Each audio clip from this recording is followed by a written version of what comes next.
Hey guys, welcome to another video. Today we are going to have RTA and a guild war, so all kinds of PvP. Now here the opponent started with Okeanos, so we go for a speed lead and Bastet, and since he went for those picks, I thought okay, this may be a Kali fight. But then he went for a speed lead, so I wanted to have a booster here, and I went for Draco, and I decided to leave the Leo. And you know, the odds were for Leo to miss this one because he has a 50% chance of glancing, and when he glances he doesn't push back, and then if he did not glance I still have a 15% chance of actually resisting. So I think the RNG was basically on my favor from the get-go, so once the Leo failed, then I won the fight. That was as simple as that. Now here this will be a speed fight, and I decide to pick this guy, the MVP Susano, and I went for the regular speed leader because, you know, I thought I may be able to outspeed since I'm fairly fast, but you know guys, that didn't work. But I cut him because he wasn't perfectly tuned and I am fast.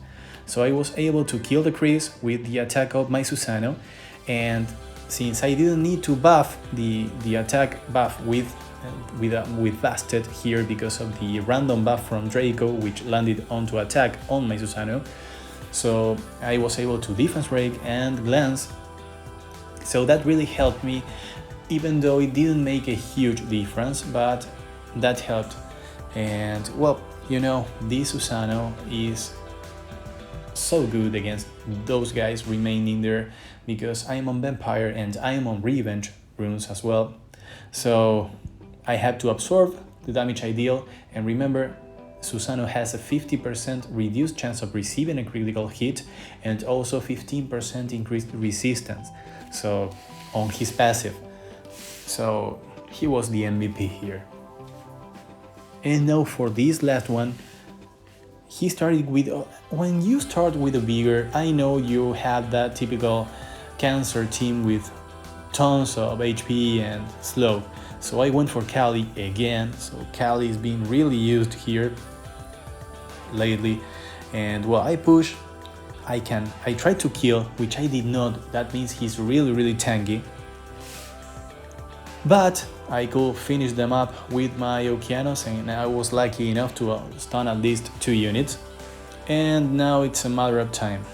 And I decided to reset the monkey, which I don't think was a great choice, but doesn't matter actually, since this was already won.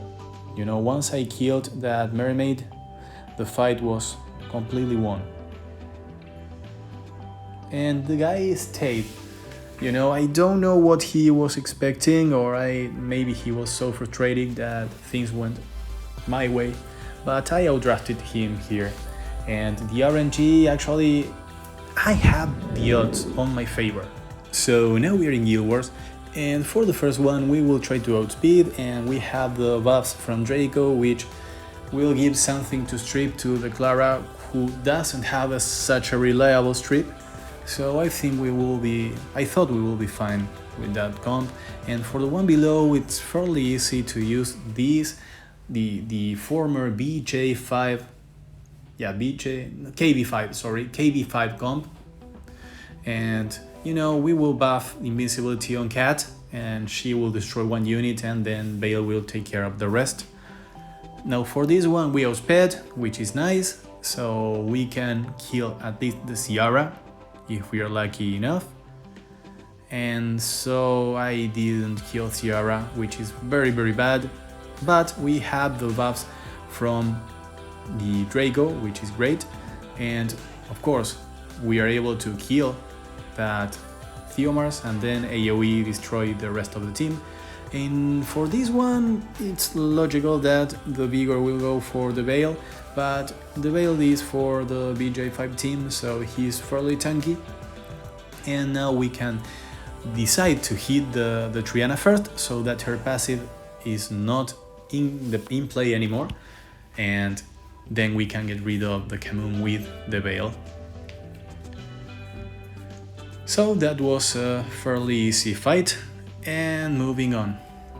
Now for this one I decide to mirror match it, and for the one below I go with the classic Cleave with the Charlotte, the Bastet and the Lucian, and it should be fine. I think. I hope I have enough damage, and of course the first fight will be the one to be exciting, you know, because we're using the exact same units, so I think that the advantage is of course on my side, not only because of the runes but because of the AI of the game not being so great, you know. They will decide to attack the opposing element, and you know the water is not very effective against the fire pony.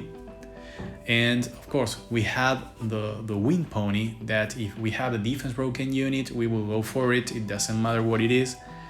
So we hope things go well here. They should, and actually they will. Now I decided to transform because I already landed one stun, and I wanted to land a stun as well because, you know, my fire pony is on despair.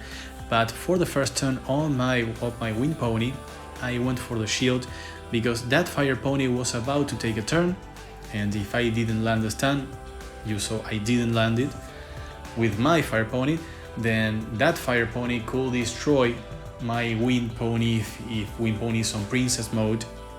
So I had to be careful there, and here I actually decide to go for skill 1. I don't need to do anything else. Now here I can transform and keep destroying the opponent team. I'm so close to killing that wind pony. That was a nice revenge, and we are almost done. Now here I should have gone for the wind pony. That was a mistake, but it doesn't really matter. We still have the third skill of our Braha, so, and we procced. So this will be fairly simple, guys. The fight is almost done.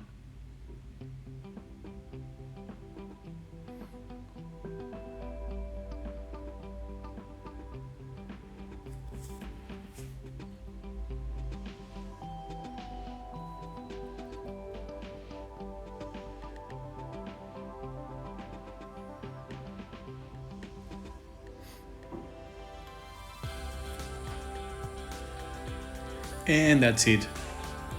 Now for this one, well, it's either you kill fast or you lose, but we will kill fast. That's it. I like when battles finish that fast. And now for the final guild war, for the final battle in this guild war. For the one above, I want to outbid and kill 2 of those units, and for the one below you already know the team, and you know that's a bruiser, very lovely team. Actually I wanted to mirror match the previous one because this is a team that I usually use against certain comps, that because it's a very good bruiser team, you know, those are units that deal damage based on HP, and the Braha has heals, has control, has stripped, and this team has defense rake, turn cycling, shields, has everything but lacks a cleanse and lacks immunity, but apart from that it has everything you can have. Now we outsped, we knew we will outsped it because we have a very fast Bernard, and well then there's Okeanos trying to kill my full team. That will not happen. That will not happen. So that was sort of a meme team, but you know we are in G1, so we face teams like this all the time, which is great, and that's why we are in G1. Also because we may not be able to push up to G2, but who knows. Now I wanted to strip here. I wanted to strip more than one unit. and we already know that Bolberg there has the 5 stacks, so I want to have them stripped, and that's it, guys. I need to strip them, I need to defense rake to make things faster, but I have everything under control here. There's not much they can do, and remember Bolberg will always go for the fire unit, and we have a fire unit that receives half the damage from water, so we won't have problems. The 2 water units will keep attacking the unit that has 50% damage reduction, and we have a huge heal from Braha ready for when they take more of our HP. So we are in a very, very good position here, and you know, we transform, we try to defense rake, and once we land the defense rake, then our water pony will do their thing. Now I used the heal because I wanted to sleep them, because I didn't want the Wusa to buff yet, because I want to take out the life of the Tyrannis as much as I can while his defense broken, because I think we can kill Tyrannis' first life, and I was right. Now that Wusa did his thing, he's led my water pony, but the AI is so amazing that Bolberg woke up my fire pony with an attack that does nothing. So, you know, guys, sometimes the AI needs the crazy violent procs, because otherwise the game will actually be quite simple. You know, if you could counter pick everything and there was no RNG involved apart from the regular 15% resistance, if there was no violent runes, then defenses will have a really hard time winning. And you know, sometimes you appreciate the challenge, many other times you don't, and of course I frankly don't, because that's why we are in a G1 spot, and that's why we don't try to climb, because we don't want to face those high difficulty defenses. But you know, the violent runes, then sometimes they make the game more interesting. Now we have to get rid of this Bolberg, and it will be fairly easy and fairly fast, using skill 1 once and again. And that's it, guys. If you like this, please leave a thumbs up, leave a comment, subscribe, it will help me a lot. If you have any questions about the game, leave a comment, I will be very happy to reply like always, and I will see you all in the next one. Bye bye.